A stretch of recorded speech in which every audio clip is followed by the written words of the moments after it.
Chamber of Commerce, all those communities and businesses out there doing it. You can see we've decreased last year by about $70 million. Hopefully we keep down that path. However, this is a big thing.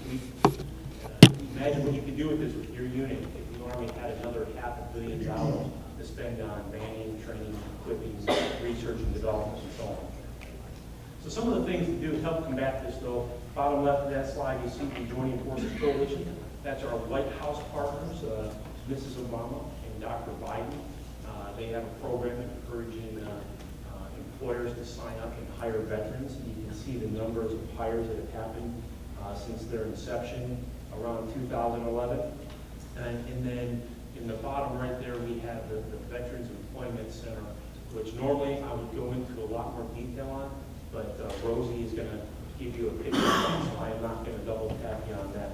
But there's lots of resources out there. There's the job centers that Ms. Gerton will talk about with the Department of Labor. So some of the things we're doing, let's go to the next slide. Also, just continue to highlight the interagency cooperation. This is the program that your soldiers are getting starting, well, all day tomorrow. It's great, it brings everybody together. Chamber of Commerce, Department of Labor, Veterans Administration. It's a great opportunity, and just if you look at the upper left, the first column there, that's the old job fair. If you do the math, it's 2% of the folks who offered jobs at the end of the day. Then we did our first employment summit back in Texas, or out in Texas in February. We had about a 13% hire rate coming out of that. And then we did one just a couple months ago out of Fort Campbell that had a 20% hiring rate from the job seekers there. We hope tomorrow that somewhere 20+% of your 1,200 soldiers that are going to go through this summit tomorrow will walk away with job offers. Just go to the next slide real quick here. Talked about those opportunities, the J-Test AI, internships, apprenticeships. Here at Home Builders Institute is a program that's going to be coming here to Fort Bragg of the Fayetteville area. I introduced their leader to Bill McMillan a few weeks ago. This is a credentialing program in the construction industry. They're going to start doing a training program at Fort Stewart here in the next month or two. Yours is probably a few months down the road. They train folks in the hot commodity of construction that's going on right now out there. And this will be one of those programs that a soldier can go through a few weeks of training coming out in that last few months of service and almost guaranteed employment in the construction industry when they leave. And here I'm just going to highlight, Bill may get more of it. There's other programs here and other installations, but here they have a commercial driver's license program, very successful here at Fort Bragg. And the Association of Facilities Engineers does a facilities manager certification here. So there's already programs here. We're just going to help try and build a few more and give more opportunities. Next slide, please. If you want, won't leave this up too long. We can pass these slides out. Here's how we're broken down. I'm the Southeast region. I have counterparts in the Northeast, Central, and West. Actually, my Northeast and West counterparts are sitting in the room today. And so you can see how we cover the country. Bottom left there, we have some functional areas. We have an employment director who happens to be here with us as well, Chris Paone, and these other specialty areas that we touch on. So as we travel the country, we can feed it back to the specialty areas and they can kind of keep it continuity for us. And then lastly, I want to talk about these resources. Next slide, please. You can see at the top of the page there is the Soldier for Life web address. All the resources we talked about, for the most part, are listed at this website. So it's a great tool. It's also now embedded in there is the Retirement Services Office is with that. And I think the Department of Labor website, Ms. Gerton may talk about it as well, but 2,500 job centers across the country. Big fan of these things. I know she'll probably talk about them, but these are great resources for your soldiers to use. Any community they go to, there is one within reason. And it is worth using as a resource before you get there, find out what's going on there, and a resource once you are there.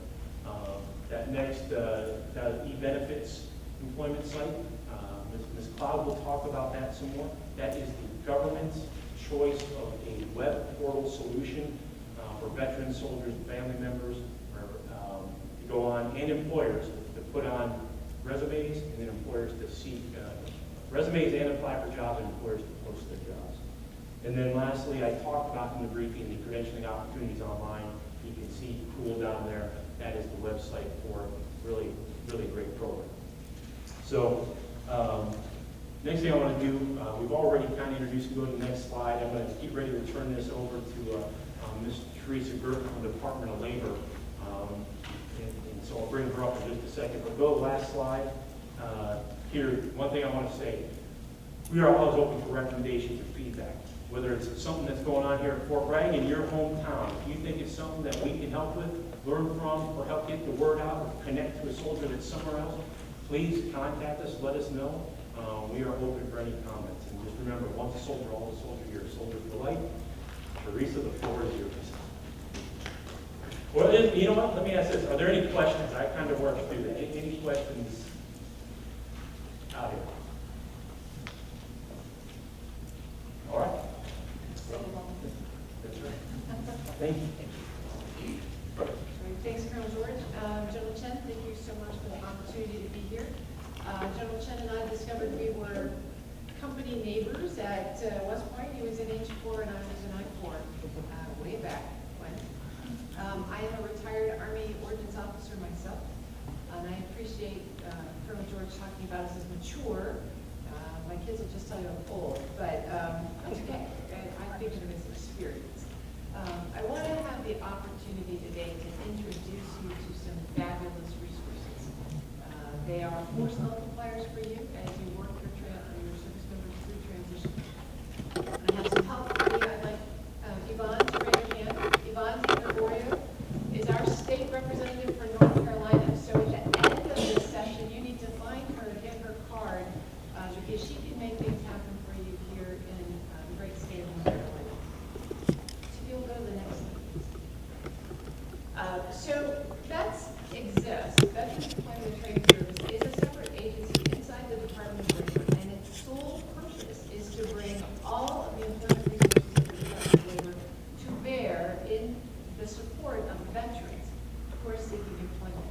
And through some of the statutes that Colonel George just ran you through, we also have the ability to work with service members in transition to help connect them to these resources. So we work with transitioning service members, we work with veterans, and our purpose, our sole purpose, is to get them jobs. We do that in what we call the 4 Ps, right? I'm going to talk to you principally about the first 2 today, in that preparing service members for that transition and to seek employment, and then providing our veterans with resources post-transition to continue to help them manage the relationship and the transition into civilian employment. Regardless of when they transitioned, it doesn't matter if they separated 3 years ago or 30 years ago. For our purposes, they remain a veteran. Just something to keep in mind, those last 2 Ps, if you're ever dealing with reserve units or National Guard units who are demobilizing and folks returning to civilian positions that they had before that mobilization, we are the federal government's enforcement agency for the Uniformed Services Employment Return Rights Act. So those folks have rights and entitlements to return to that civilian employment before they deployed. If you ever come across anybody that needs help in securing those rights, please give us a call. The contact information is on the website. The last part, we will talk with employers this afternoon about how they get connected to the veterans and transitioning service members. But today I want to focus particularly for you on the support that we provide to the transitioning service members and recent veterans. So next slide, please. So you know about the TAP class, and Colonel George mentioned that to you. If I could just stomp my foot and say send them early. Do not wait until 90 days before transition. Even that is late in the schedule. If you can get your service members to go to TAP a year before they think they're going to separate, it's not too soon.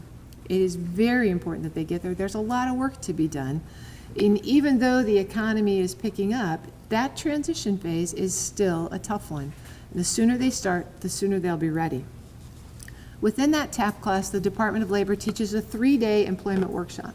So 3 out of those 5 days are designated particularly to helping prepare them for transition. You can see up there the 7 pieces of that 3-day curriculum. It's a lot to go through, but they get hands-on practice in preparing for employment interviews and doing regional searches on what they think they want to do and where they think they want to do it, and finding out what the salary might be for that position in those places and how many openings there might be. So we want to try to tune them in early, that they shouldn't just dream or wish about this, that it's got to be based in firm planning and real data. My real key points, though, is on the middle, on the left hand, your right, my left, the tangible products. They walk out of TAP with those things. They walk out with an individual transition plan. They walk out with a skills assessment, so they know what they've done, how to talk about it, where they might need to fill some gaps. They have done that job search result, and they have at least prepared their first written resume and cover letter. That doesn't mean that any of these are final products, but they've been introduced to tools, they've been introduced to techniques, and they have delivered at least one copy of each of these things. That's really important for you to know as you counsel them through transition. If they've been to class, you ought to be able to say, show me your ITP. Let's talk about that. Let's figure out if you're ready to go. You can do it too, anytime you want. The employment workshop material is available on JKO. You probably know that for folks who can't attend in person for some reason or another, they can process through that curriculum on JKO for credit. You also need to know that the same material is available on any number of websites. It's available on the VA's website. It's available on our website. The full curriculum set. That means that service members, their families, their spouses, the mother who's wishing that that service member got a job, or the service member who went through TAP and can't find their book, can go back and download it anytime. It is free, all right? So make sure that you take advantage of that, because it is vital information, right? It's, you know, if they're sitting in the class, it's 230 slides, it's death by PowerPoint, but they walk out with that curriculum handbook. If they can't remember where they put it, or they don't know where to go get that again, it's all available online. All right, next slide. The reason that 90-day time frame is so important is because DoD is about to go to this idea of capstone. I hope that you all are current on that, but I know there's an article about it in the transition magazine you got. 90 days before that separation date, ETS or retirement, every single service member is supposed to go through a capstone counseling with their chain of command. That means you're going to sit down and you're going to find out, did they do that ITP? Did they work their resume? Have they had some job interviews? How far have they actually progressed in planning for and taking action toward transition? If they are not ready, in your estimation, if they don't pass the checklist on that new DD form, they get what's called a warm handover to the right federal agency. So if their plan is to take advantage of the GI Bill and go to school, they're going to get a warm handover to the VA. So that there's somebody that can actually walk them through, okay, it's 90 days till class starts, let's figure out where we can actually get you enrolled. Or if they're going to get a job and their strategy is to go find employment, and they haven't done that, they're going to get a warm handover to the Department of Labor, right? It's the chain of command's responsibility to initiate the handover. It's our responsibility to catch them. And we are set to do that. The contact information is on that capstone sheet. We're getting ready to put out guidance to our national network to tell them, when you get that call, the right answer is yes, right? When you get a call from a military commander that says, hey, I need some help, I've got some service members who didn't pass capstone. You call up Yvonne's team here in North Carolina, you call wherever you are, and they're going to say yes, and they're going to get those service members the help that they need to make that transition and to be successful. All right, next slide.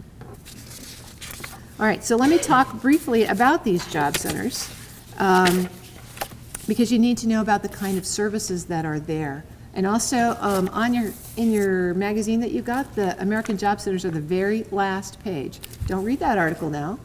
Take it with you and read it later. But these job centers, 2,500 of them around the country, served 18 million Americans last year.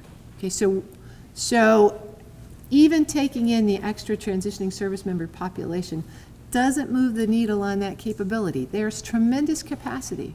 Of that 18 million, 1.5 million of them were veterans being enrolled, taking advantage of the workforce services that are out there, that are your tax dollars at work paying for these services to be available to you for free. You need to know, by law, every veteran has priority of service inside that workforce center. That means they come in, and every one I've ever been to, there's a big sign that says, if you are a veteran, please come here first, right? So you get in line, you go to the head of the line. Veterans have priority of service for every DOL-funded program in there. I'm going to show you the next slide, some training programs that veterans have priority of access to. For transitioning service members, that last bullet is really important. Dislocated worker is a complicated sort of workforce term, but what it means is every single service member with an ETS date, right? You got orders, you got ETS orders, is for our purposes counted as a dislocated worker. That means they have immediate access to training programs that can help prepare them for the job in the new place that they want to go to. So as Colonel George was talking about credentialing programs, you might have a mechanic that's getting ready to ETS from the Army here at Fort Bragg, but they're going home to Kansas, right? What they need is just a little bit more training to be certified, for example, as a GM mechanic to work at the local GM dealership.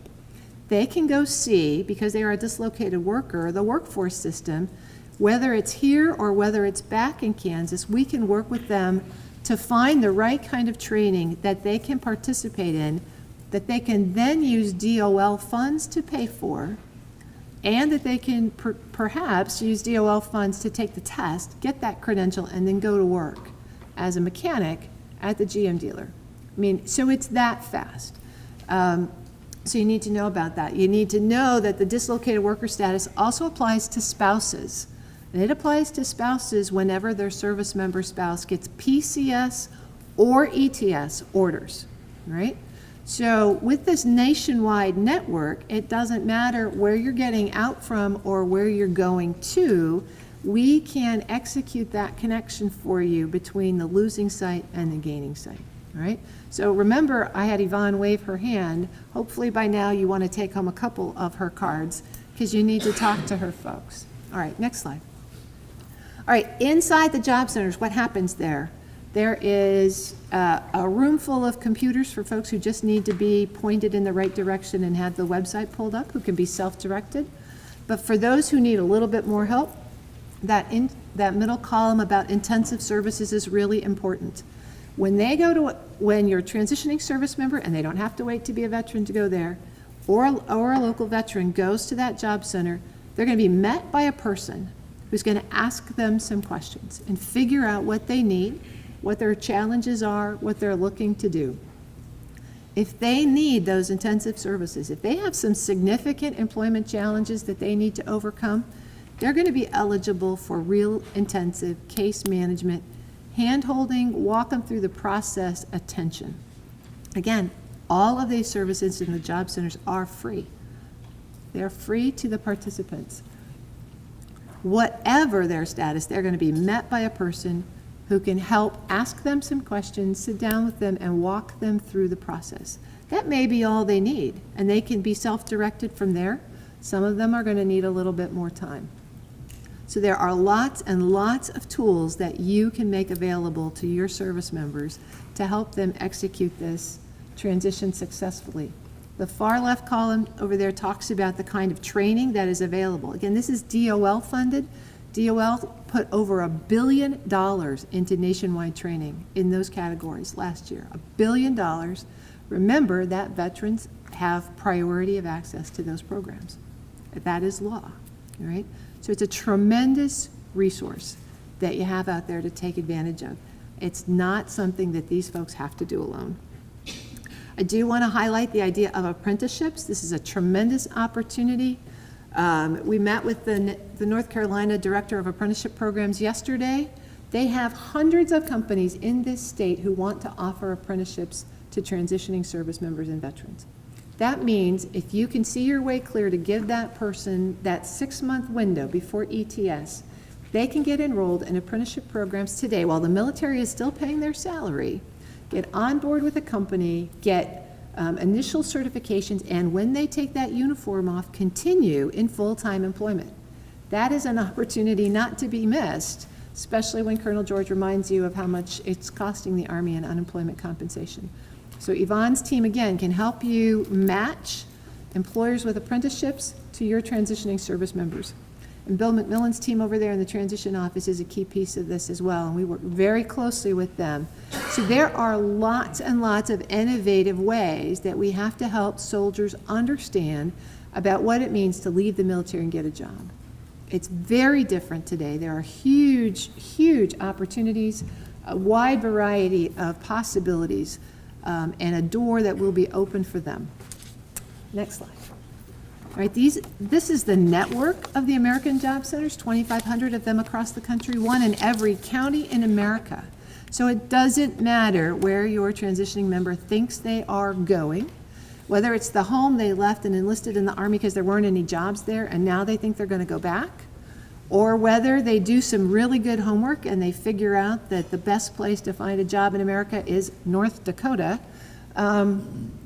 We can connect them, right? The website up there in the middle is really important. You go to servicelocator.org, you type in any zip code in America, and it will tell you the job centers within whatever proximity you point out. It'll give you their address, their phone number. It'll link you to their website. So I know a lot of our young folks don't actually want to pick up the phone and talk to somebody. They just want to go on the web. So everything you need to know about those job centers you can hit, and then when they are ready to go, they'll know how to call and contact and make an appointment. All right, next slide. All right, so very quickly, because we wouldn't be a good briefing if we didn't leave you with the website resources. You'll see DOL Vets, that's our website, servicelocator.org. You'll see the eBenefits website where the Veterans Employment Center is located. It's a critical tool in enabling this conversation. The last 4 are DOL tools that also provide additional resources, and some of them have been tuned to veteran unique questions and applications. So I think you'll find all of those helpful. That's a huge, really quick run through just this portion of the job centers, but they are the folks that are nearest and dearest to the kinds of questions that your service members are going to have at this point in their transition. So let me stop, go to the next slide, and ask if there are any questions before I transition it over. One thing I did want to mention then, and I mentioned to General Chin just before we came in, we are offering the opportunity for field trips to your nearest job center. So if you want to take your command leadership team downtown to Fayetteville and actually meet the folks in the job center, actually see what they do, talk to the counselors there about how they work with transitioning soldiers. It is, I could brief you all day on it. It won't be real till you see it in person. It's a tremendous opportunity, and we want to make that available to you. So, thank you, and Rosie, I'll turn it over to you. I think that's really one of the key things. We talked about doing LPDs and doing things with our leaders. Instead of doing a PowerPoint, we want to take leaders down to the job center and let them see for themselves. Because then as a leader, you can better explain it to your subordinates and you get to really understand what opportunities are there. And I think the most important piece is what the Secretary said is that, look, hey, this is your taxpayer dollars at work. All this is free. So it's all free to the soldiers. They just have to go in and take advantage of it. Okay, and again, that's why I think it's important you go to the job center, and then you can really see what's really available and then how our soldiers can best take advantage of this opportunity. Fantastic. Hello, everybody. My name is Rosie Cloud. I'm the Senior Advisor for Veteran Employment at the Department of Veterans Affairs. So my office is relatively new. I came to the VA about a year ago to stand up an operation that was going to, basically, we're the accelerant. Basically, our job is to really accelerate the billions of dollars that the VA is spending and investing across the country for the purposes of helping veterans continue to meet their full potential, and to have economic mobility. So our view is very long-term. It's very much focused on leveraging the earned benefits with a focus of being a collaborative partner, not only with federal government, within communities. I'm going to talk to you a little bit about what we're up to. I only have 2 slides because I actually hope that we go into some discussion and debate, because at the end of the day, I hope that you walk away from this conversation a little bit savvier from the perspective of when we talk about veterans employment, what the fast facts are, and at the same time an advocate, because quite frankly, that 6-month window that Terry talked about and we talked about earlier is probably the most fragile opportunity that we have to make a difference with these service members about connecting to competitive employment and changing their destiny, or facing long-term periods of unemployment and years of actually having to chase parity based off of what they were making and what their lifestyle was within the military. So that's kind of the part of my burning platform for you today is, let's talk about it, how can we work together, and how can we make a difference with our men and women who are transitioning. Next slide, please. So why do I care, right? What is my burning platform when I sit, whether it's at the White House or the Secretary's office, kind of discussing this? So reality of it is, and I hope we can all kind of look at this from a fact-based perspective, is that 1 out of 2 TSMs go into a period of unemployment. The most recent numbers share that. That's not folklore, that's a reality. 1 out of 2 will face a period of unemployment. And we can debate consistently about how it can potentially be their fault, or there can be forces kind of working against them, but the truth is that their period of unemployment for 95% of them will be far less than what they're eligible for in unemployment compensation. That's not a leading indicator for a group of folks that's not motivated to work. That's not a leading indicator for a group of folks that are double dipping and using their GI Bill and wanting to do a whole host of stuff. And we talk about that. We talk about it in folklore, and we kind of dismiss that of our TSMs and kind of somehow put that burden on them. But the facts are 95% of them will connect to competitive employment around 22 weeks. It used to be 18 weeks up until a couple of years ago. So these are individuals motivated to connect to employment opportunities. These are folks 1 out of 2 facing a period of unemployment, and that actually means we have a tremendous amount of opportunity to go in and make a difference. At the end of the day, I think the GI Bill is one of the most powerful tools in their hip pocket that they've earned. That GI Bill today is worth $100,000 in their pocket. That changes generations, that can change destiny, right? But only 3 out of 10, potentially, of even the folks in this room, will ever use their GI Bill benefit. And that 3 out of 10 actually includes the folks that are transferring it. I think that, quite frankly, is a disaster, right? We can't have 1 out of 2 folks going into a period of unemployment. We can't look at individuals potentially not having the type of outcomes as far as this generation, and then look and see that 3 out of 10 potential transitioning service members will not leverage fully the benefits that they've earned in that GI Bill, because that GI Bill, thanks to the new 9/11 GI Bill benefit, has such tremendous flexibility that it can really be much more of a family conversation now about how they're going to leverage their future than just an individual conversation. So I've spent a lot of time within the VA team internally studying the habits of MGIB users, of 9/11 users, really trying to understand kind of the DNA of this generation. And the truth is, very few of the military are actually transferring their benefits. That's an urban myth as well. Only about 8% of individuals that are transitioning will ever transfer their benefit based off of the data that we're receiving. 92% of enlisted personnel, if they use their GI Bill benefit, will use it themselves. So again, the sign and the indicators of a motivated workforce ready to get to work. Now, I think Colonel George made an excellent point, which is 4-year degree programs are not for everybody. Got it. The GI Bill has such flexibility, and again, we've got to talk about it in an informed way. You can use it for 2-year programs, for certificates, for licensing. If you choose to go to an apprenticeship, as Terry was talking about, an employer will hire you an apprenticeship and pay you a wage. The GI Bill will give you that full-time college stipend on top of your apprenticeship salary. There is a tremendous amount of flexibility, not only for the service member, but also for that military spouse. And I know we talk about spouses oftentimes, again, in hypotheticals about their value and the whole notion of kind of what they contribute in the family unit.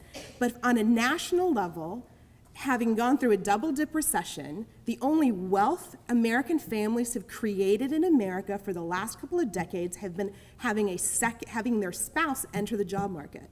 When you have military service members who have been in an environment where their spouse has not ever been able to really consistently connect to competitive employment, and they now go into a transition status, that spouse's earning potential and career potential is critical to their economic mobility over a lifetime.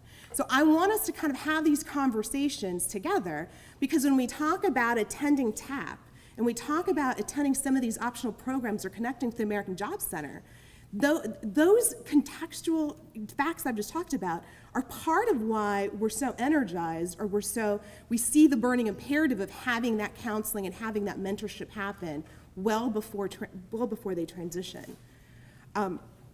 Part of the mission of the VA was to help establish a technical training track. And that technical training track is an add-on to the one-week transition program. There's an education track that is sponsored by DoD, a technical training track to talk about licensing and the flexibility of the GI Bill, and there's an entrepreneurship track. So I've been on the road quite a bit, traveling to bases, because we came kind of FOC in March across all of our garrisons with our personnel with this technical training track. And what we're seeing is a very low utilization rate.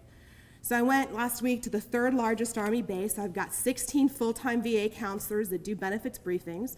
They are transitioning since March. They've transitioned almost 3,000 personnel, and they've had 42 service members attend the technical training track. So I asked my 16 counselors, number one, I questioned, why do I have 16 counselors there if they're actually not filling butts and seats, right? Because other bases, like JBLM and stuff, could use that, because they're filling those classes left and right. So I asked the counselors, show me the rosters. 75% no-show rate. 75% no-show rate. And most of the folks in the class are walk-ins. That moment, the unit gave them time to come. And that was a trend consistently since March. Eye-opening experience. I attended their largest CTT class to date at the base, which had all of 8 people in it, and 2 of them were spouses attending for their service member, trying to figure out what was going on.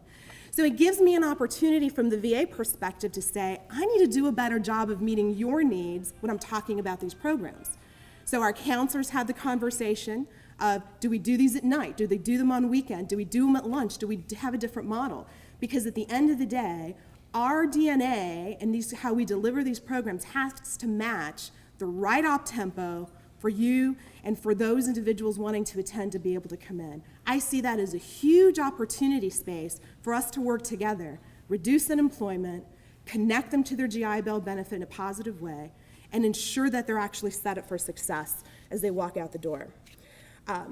The VA, in our broader partnership, the White House has asked us through the Veterans Employment Center, which I'll talk to you about next, to take on the mission of taking the First Lady's national employer commitments and transition them into the VA through the Veterans Employment Center.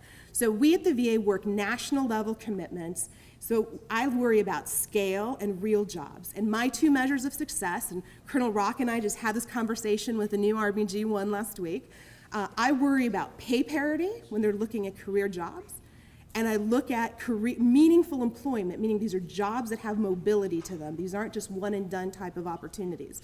2 measures of my success. I'm happy to report that over the last couple of weeks, I've got 2 employers who together have 2,500 jobs on the table for Fort Bragg transitioning service members in the telecom world and in the logistics world. And they both say they don't want somebody with a certificate. They don't even want somebody that'll come necessarily before they separate. They're willing to house and lodge them through the 13-week program here locally, just to be able to connect to a talented workforce. So those types of opportunities, real career opportunities, we are moving to the Veterans Employment Center, because we want to make sure that a transitioning service member doesn't face an Easter egg hunt, has one location where they can connect to every resource, but also employers at a national level. Next slide, please. So what is the VEC that I'm talking about? Basically, this is through eBenefits, which is where all of you can navigate all of your earned benefits, a portal that not only allows you to search for a job, so it has all of the 1.5 million jobs that the Department of Labor system leverages across the states. It also has jobs by individuals that have committed, what we call a vet commit tag, through the Google schema. So we have employers who are tagging their jobs as veteran friendly, right? So we're turning the key on that. And so this month, those employers are going to add an additional 800,000 jobs into the VEC. And when you do a job search, those jobs of committed employers will actually come up and be presented to you first, along with all the other job opportunities. We also have a clean pipeline with USA Jobs for all the federal jobs. So again, why do you use the VEC? Because you shouldn't have to go to USA Jobs, and you shouldn't have to go to 10 other websites. You should go to one place where every website we're going to talk about here today sits, and that's the VEC. Every single website that we've seen so far sits there with links and information on how you can navigate that. And that's why we do it, because we want to reduce the confusion and complexity, and we want to get to a point where employers find it fast and easy to connect to veterans. What does the VEC have that some of the other folks kind of don't? Well, number one, I'm not wedded to a specific vendor. I'm not in the business to make money for vendors. I'm in the business to get veterans jobs. So this notion of buying and investing in a whole bunch of repeat systems and programs hasn't necessarily over the last decade yielded the kind of results that we had hoped. So we built an open architecture system. We leveraged folks from Silicon Valley who donated architecture time. We leveraged partnerships with Google and LinkedIn. And what we have is an open system that brings in jobs and allows us to pull in best-in-class services to veterans. What does that look like? Well, in the next couple of weeks, you're going to probably have potentially either our commander-in-chief or a senior principal talk about how the VEC is partnered with LinkedIn. We're in the final stages of coordinating a LinkedIn partnership where if you have a LinkedIn profile, when you log into LinkedIn, it'll automatically populate your profile in the VEC. It took me 10 seconds before logging in, and it automatically populated it. When our transitioning service members create their profile in the VEC, they'll have an opportunity to automatically create their LinkedIn profile. All of these online courses and certificate programs Terry's talked about that I've kind of chatted with you about, we're going to put them up there so veterans, TSM, and spouses can go and get free credentials online, and the moment they complete it on the VEC, it'll automatically show in their LinkedIn profile and their VEC profile. Those are the types of enhancements and advancements that we want to see the VEC leverage. But here's the problem. I've got 40,000 veterans job hunting on the VEC every day since its launch at the end of April. It's not a bad number, actually quite good.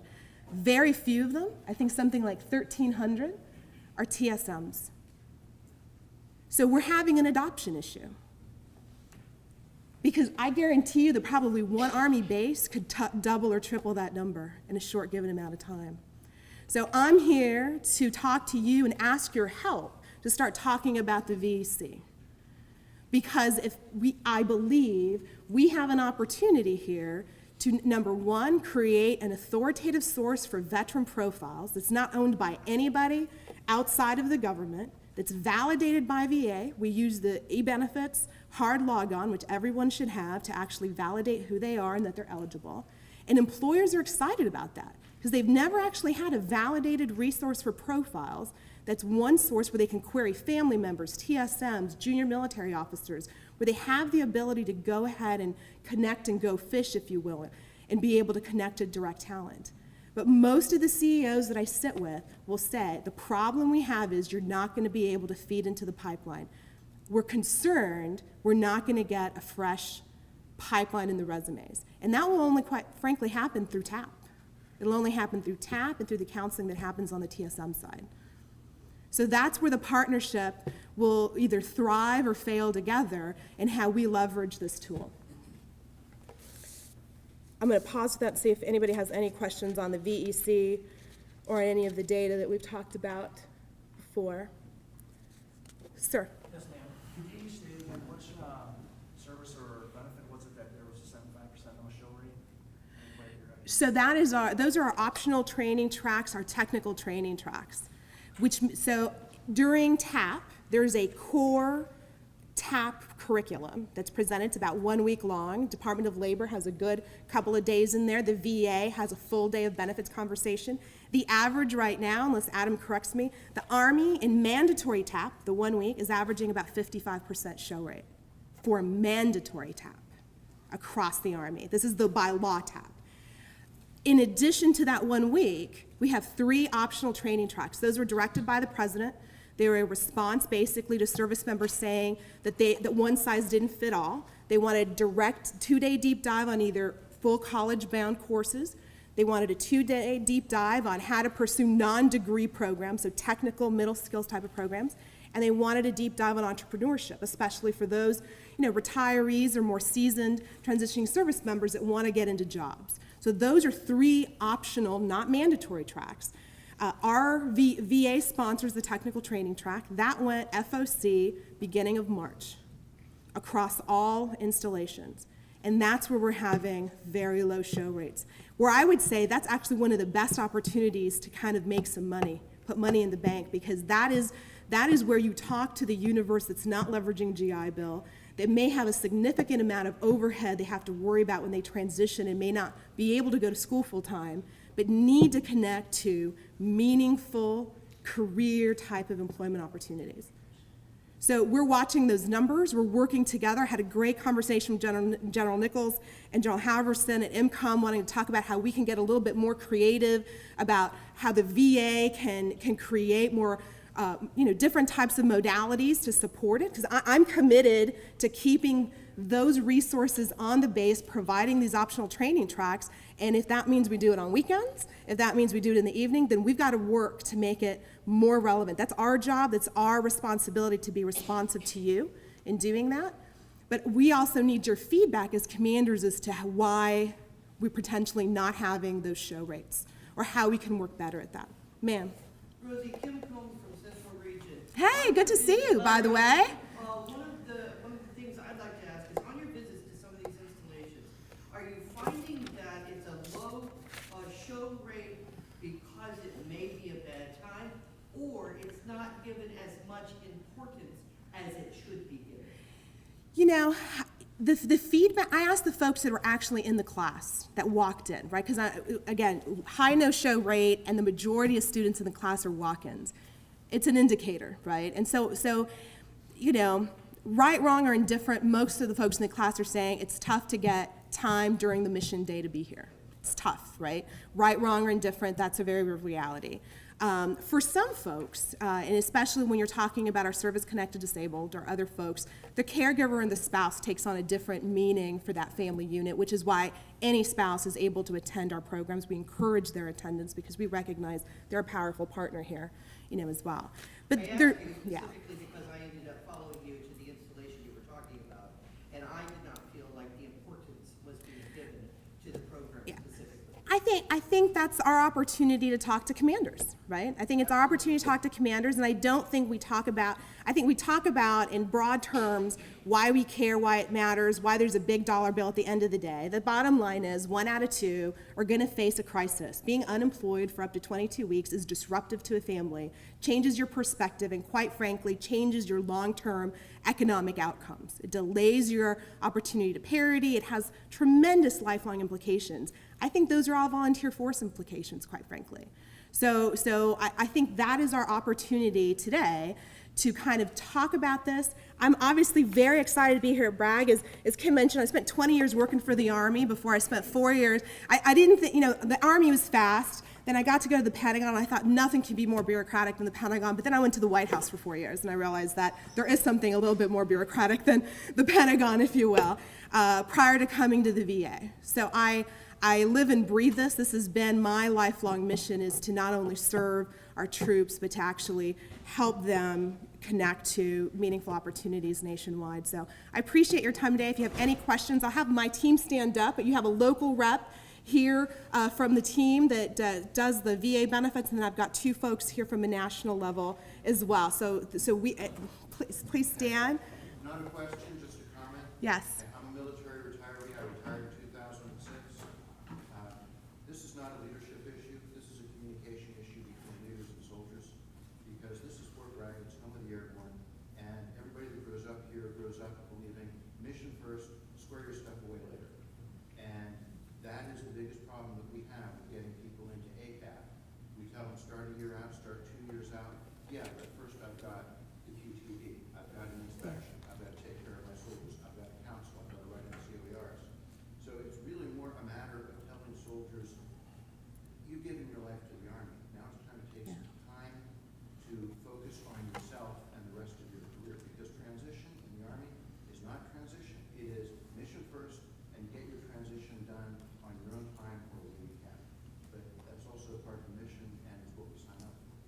Well said. I think in a spirit of being a good soldier, sometimes you don't become the mission when it comes to transition. Rosie, I have a question. Yes, Sorry, ma'am. So I want to take it back to the VEX at the actual portal that you talked about. 'Cause I Yes. think really that's one of the most important things going on right now. And for me, as when I was a CSM, I didn't know.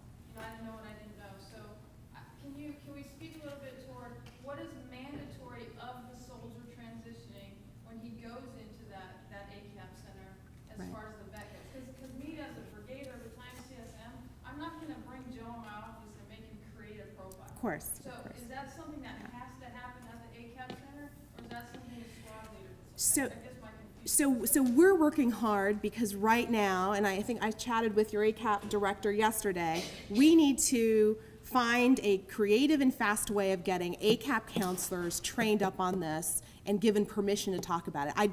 The direction and orders is lagging, right, and across the service when it comes to using this. And I actually had a chat with Marty from IMCOM saying, we stand ready to train, we'll pay for it, we'll do it at webinars, whatever it takes, but we've got to get the word out to folks touching troops.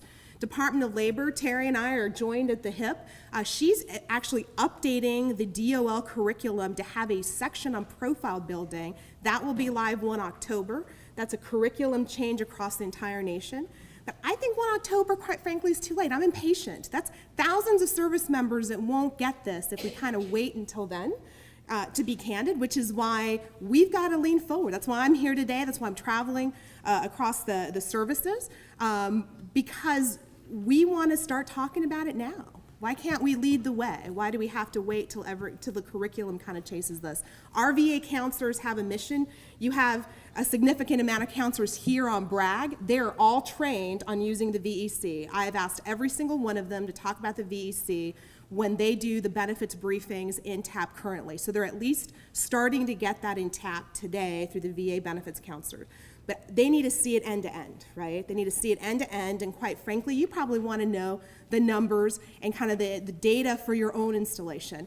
And kind of wrapping it up with on the VEC front, the SRB population, the QMP population, we're in discussions right now with the Army. Actually, the G1, Tara and myself are working closely together to find out how we leverage the VEC for this community that basically has been told they're going to have an accelerated transition. So we are committed to running a very strong demonstration project with that community in making sure that we connect these committed employers at a local level and at a national level to them as soon as possible. And as Adam will tell you, I like to race, so we're not wasting time in getting that project off the ground because we recognize there's a stopwatch that started when those notices came out. So we're committed to using that as another great example of how to leverage the VEC at a national level. And ma'am, we definitely grateful, appreciate you taking time on your busy schedule to share this knowledge with us. But I just want to carry that off the gentleman's comment. I'm not going to let us off the hook like that because it is inherent on every leader. If you have soldiers under in charge to provide that predictability for our soldiers who have spent their lives doing whatever they've done for our Army, here at Fort Bragg and all the rest of the post-cancer stations, but since we're at Fort Bragg, to make sure that we get involved and ensure that those soldiers 6 months out, well, a year out, 2 years out, 6 months out, whatever the case might be, situation dependent for our soldiers and leaders, that we get an opportunity to make sure we get them over the ACAS. I'm not gonna say it's a leadership issue, but leadership has to get involved. We have to make sure that we get our soldiers over there, make them go over there. It's mandatory, and you got to treat it as such. And if you don't put leadership muscle behind it, it's not going to happen. We can come up with a myriad of excuses on why this soldier can't go this month, or next month, and one after month. You know, the jump's coming up, the QTV's coming up, got all of that, but it's important. Just as important for those soldiers, when they get in that window, that we provide an opportunity to get properly enrolled, registered, signed up, and make sure they get to their appointments and start that transition process. It's not going to happen as effective as it needs to happen if we don't get involved in it as a leader. So that's why it's important that we want to try to canvass all of our leaders up here at Fort Bragg to come to this, to get this information, so we can get informed and we know what life is like. So now we have an obligation to go make sure that we move out, but we go back and make sure that we further impart this information down to our subordinates, and more importantly, put the leadership muscle behind it to ensure our soldiers are given an opportunity and we take care of them. So that's my 2 cents on the question. No, I think that's great, and, you know, the bottom line, you all know, is taking care of soldiers is lead a business. So this is an onus and a responsibility that we have. And, you know, there's a lot of emphasis, a lot of push behind the Soldier for Life program. You know, the partnership is something that we've not seen before with the VA, with the Secretary of Labor. And if you think about it, it just all makes sense, because as the budget goes down, we got to figure out how to partner better. Just like with the housing here, with Corvius, it used to be for CERN, but you can see how it's a huge benefit. It's better than we can do by ourselves. So this is a great opportunity that we've not seen before, where other organizations are helping us create economic opportunities for our veterans. Okay, they really are. They're creating economic opportunities. So now it's really up to us. You know, how do we help to ensure that our veterans take advantage of it? And a lot of that goes back to Soldier for Life, the overall program of how do we remain strong. So that's really, if you think about it, that is the legacy. That's what we've got to pass on. Is we've got to make sure that as we reintegrate them strong, that they can become good community leaders, and then in turn they can be good mentors for the next generation. Because it's their mentorship that's going to get us, the young soldiers, the right soldiers, that 23% that are going to continue to keep our Army strong. So I appreciate what you guys are doing, and again, the key challenge here now is how do you go back, how do you share this information now with your leaders, with your commanders, and then how do they get down to the soldier level and ensure that the soldiers understand why it's important, and they make a concerted effort, but leaders got to be involved to get them there at 365 days. I know one of the things that they're going to look at, or Colonel Rock's going to take a look at, is on AKO. You know, because no one likes to pop up their AKO and they see their red. So at 365 days, if we can just populate that so it shows up that they have not done their 365-day visit down to the transition center, then that may be something to help get us back on track. But we probably have to figure out internally here, how do we get the message and get the word down to the sergeant majors, to the leaders of who's coming up on the 365 days. Now, part of that too is you all have career counselors also. So we probably need to work that whole integration and figure out how we do that to get folks to the training and really give them an opportunity. And really, a lot of that is really leadership, right? It's about showing that we care about our soldiers, that we care enough to allow them the opportunities that are available to them so they can transition or reintegrate strong. Okay. Thank you so much, and I think I'm introducing Bill McWilliam.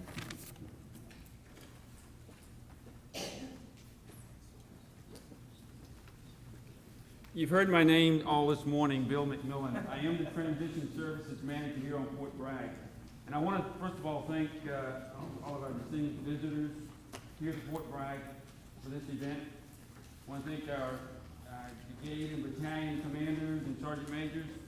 And I also want to introduce our DHR, Sanders, for the visitors that are here, the persons who are stationed here, you already know her. And also my partner over at the Soldier for Life Transition Assistance Program, the manager of the staff members there, Dr. Elizabeth Cunningham. She's also sitting here. I went on active duty in 1970. And I was always start off by saying I'm a 1970 graduate of the Comanche County Kannakoppis College for Kannakoppis, located in Comanche County, Fort Sill, Oklahoma. Field artillery by branch. My specialty was chemical and nuclear missiles, Persian and Lance. Now, how does that all fit into what I'm going to talk to you about this morning? At different times, I'm going to go back and reference that venture. What you see on the top of the slide up there was a statement I learned when I first got to Fort Sill in 1970. Mission first, people always. As a commander, my concern many times was on the mission, but I made sure that the NCOs that was assigned to my organization and the junior officers assigned to my organization understood that we had a responsibility 24/7 to take care of our people. And if we would just simply take care of our people, they would have a buy-in to make sure that the mission of the unit was taken care of. In all my various commands, I never had a soldier to go AWOL, and we always accomplished our objective in an outstanding manner. Now, somehow or another, every unit that I took command of, the previous commander was not there because they had been relieved. One of the Persian units that I commanded, commander had been relieved. I took command of a unit. They were already in the field. When I left there, a little less than 2 years later, that unit scored a 100% on a NATO tactical valve, which had not been done by an American Persian unit in 7 or 8 years prior to that.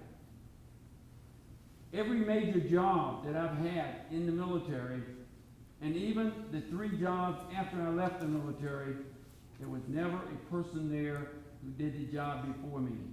Even my current job is TSM. Fort Bragg had gone 3 months without a TSM before I took over. So it's important to me, very much important to me, of taking care of soldiers, taking care of family members, and taking care of DA civilians whose positions are undergoing a RIF. And that's what this is all about. Let's look at the next slide. It's a very busy slide, but this slide breaks down into the different, in a sense, phases.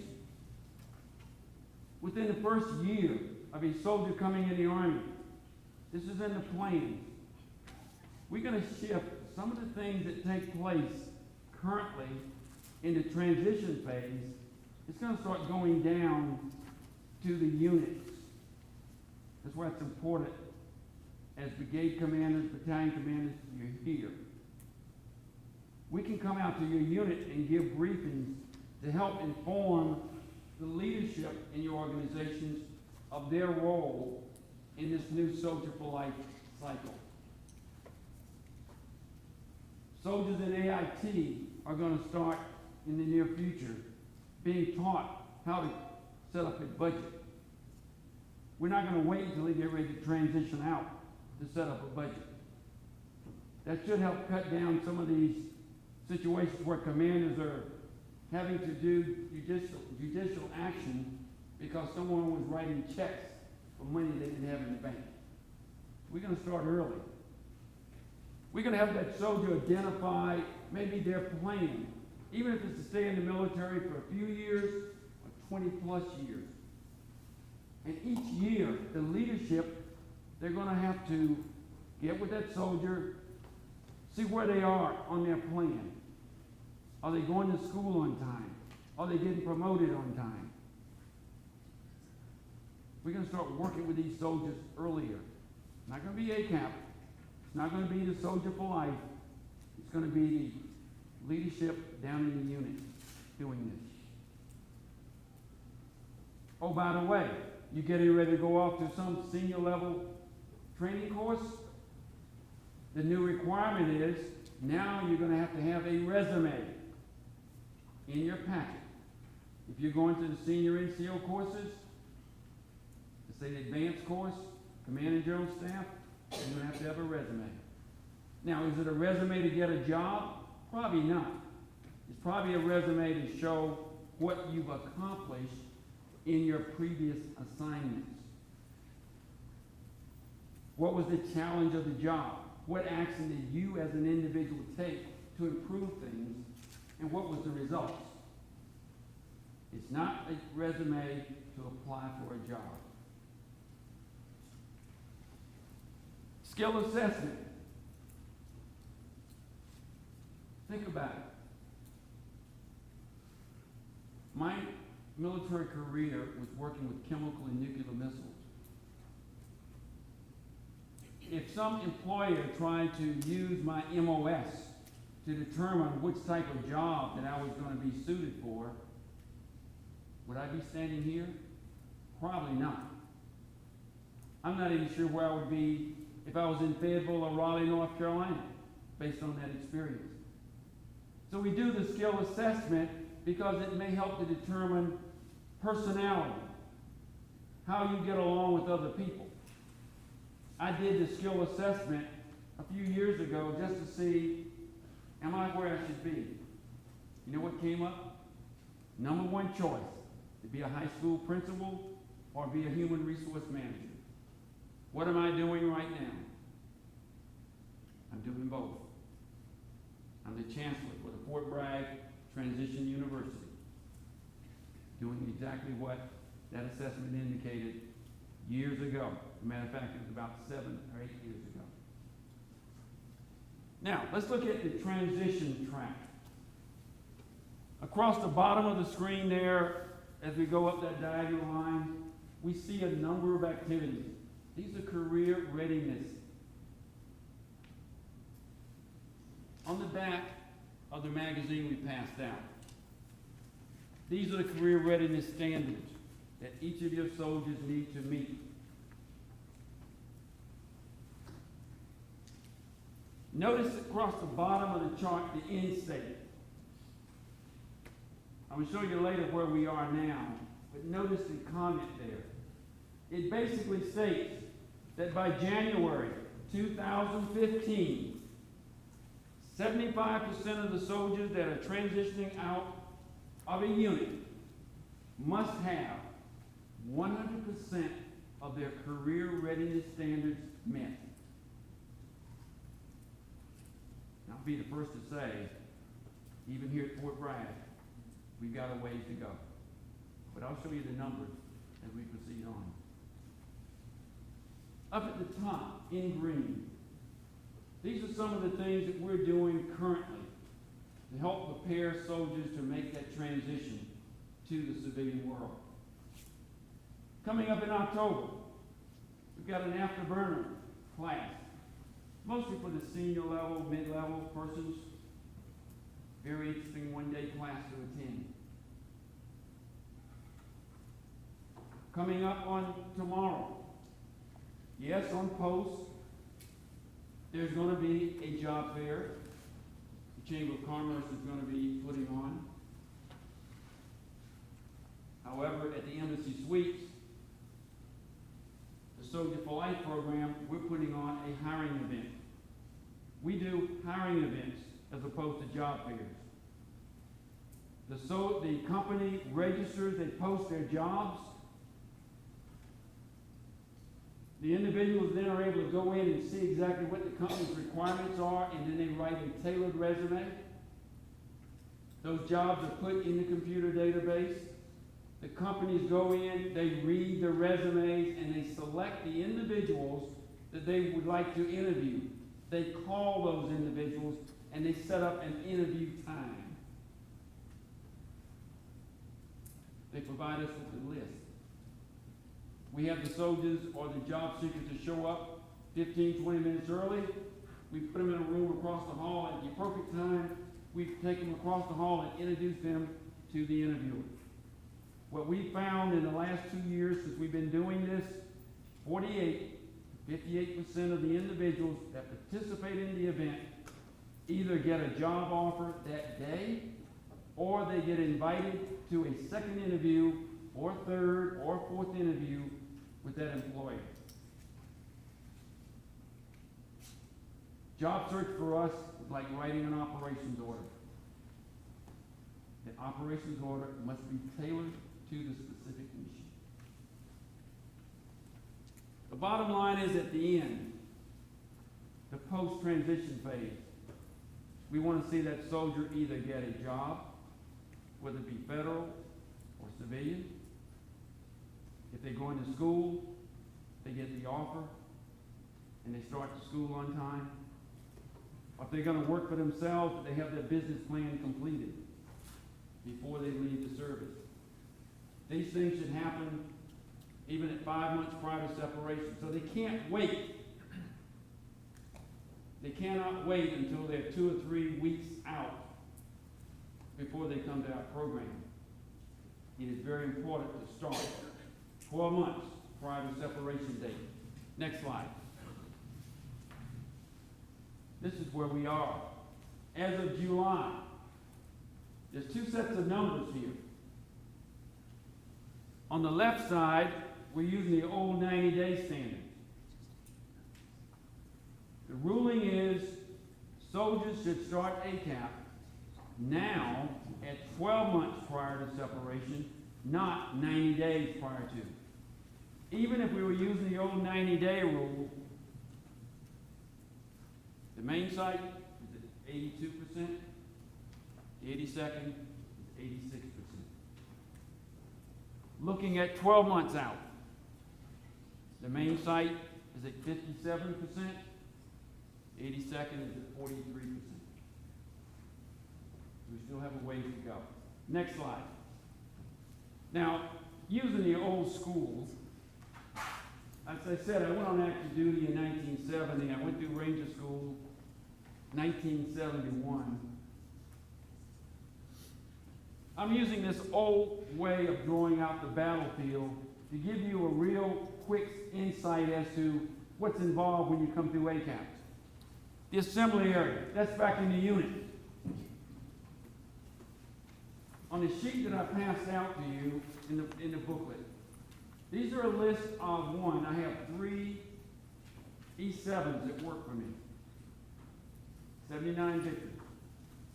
Their role is to help me get out to the units, to give briefings, and to help get the soldiers from the units to the front door of ACAP. Now, they work with the retention staff, they work with the S1s, and they work with their focal point advisors that are listed here. Now, if by chance your unit's on here and you do not see a focal point advisor out there, we need some help. We need to get one appointed. This is our way of working with the unit. We're working through those focal point advisors. But between that team, about 18 months out, our goal is to get those soldiers that are 18 months from re-enlistment, get them together, sit down, let them know what the Army has to offer for those who can stay in and can re-enlist, and for those who made up their minds to getting out, 72 hours, they need to get in touch with ACAP so they can start the program. The line of departure, 12 months prior to their separation date. The next line, forward line alpha, 10 months out, they should be finishing the 5-day job search workshop.